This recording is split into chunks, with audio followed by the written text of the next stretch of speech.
June 2020 Utah Real Estate Market Update. We are partway through pandemic reporting, and June is a big one for details and data.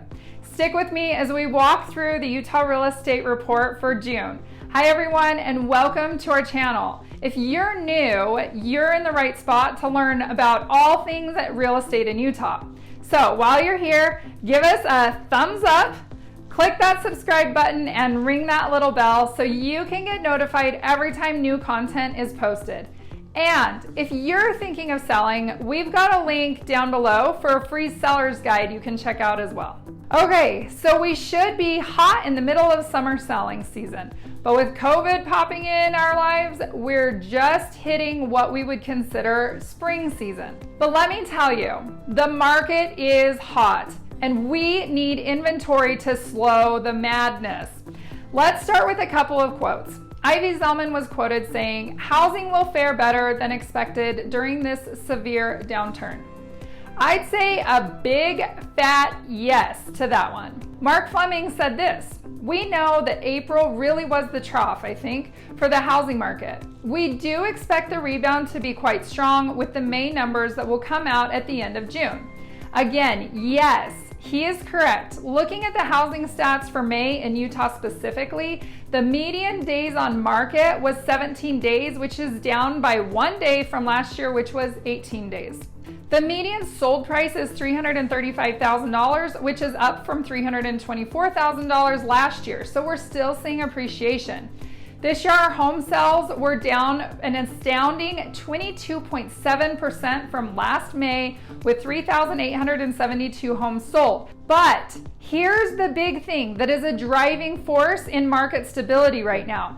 Inventory is much lower than it was last year. We started the year out already with record low inventory, and it got lower as people held off to see what would happen with COVID economically and job-wise. In conjunction with lower inventory, we have more properties that are under contract than we did last year.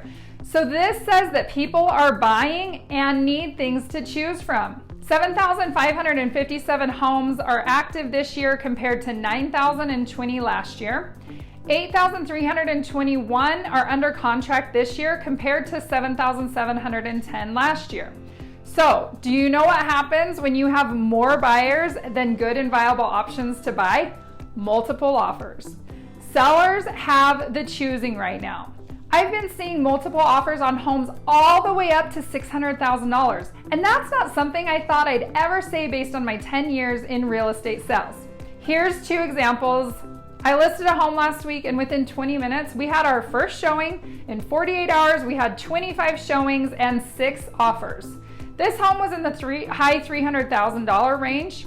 Earlier this week, I listed a home for $350,000 in South Utah County, which is a little more rural, and we had 10 showings and 2 offers in just the first day. Sellers have their choice of offers, terms, and price when the market is like this.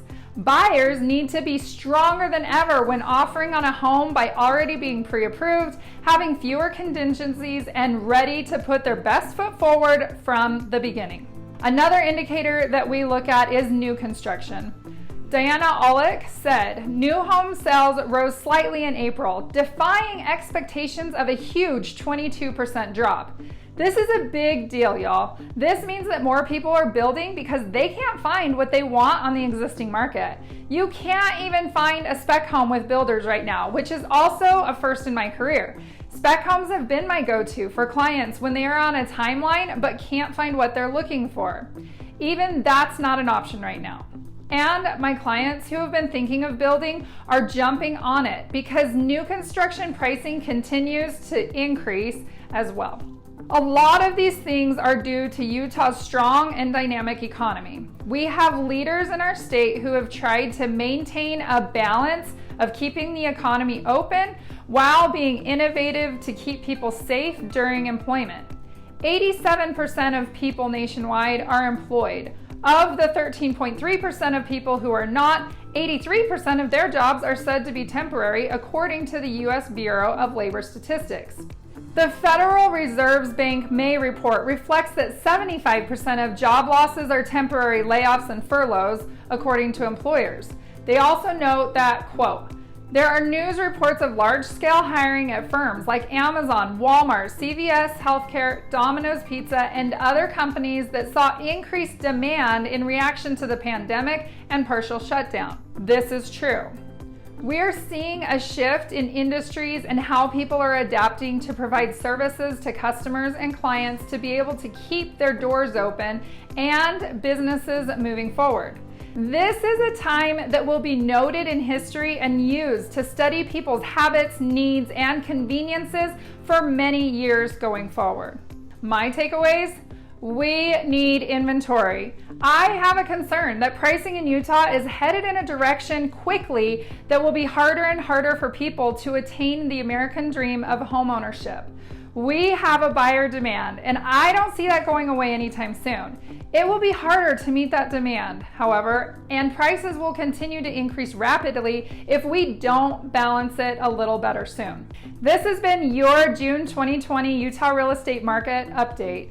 For your home buying and selling needs, feel free to reach out to us. At the Walker Hall Group, we help our clients buy with confidence and sell with success.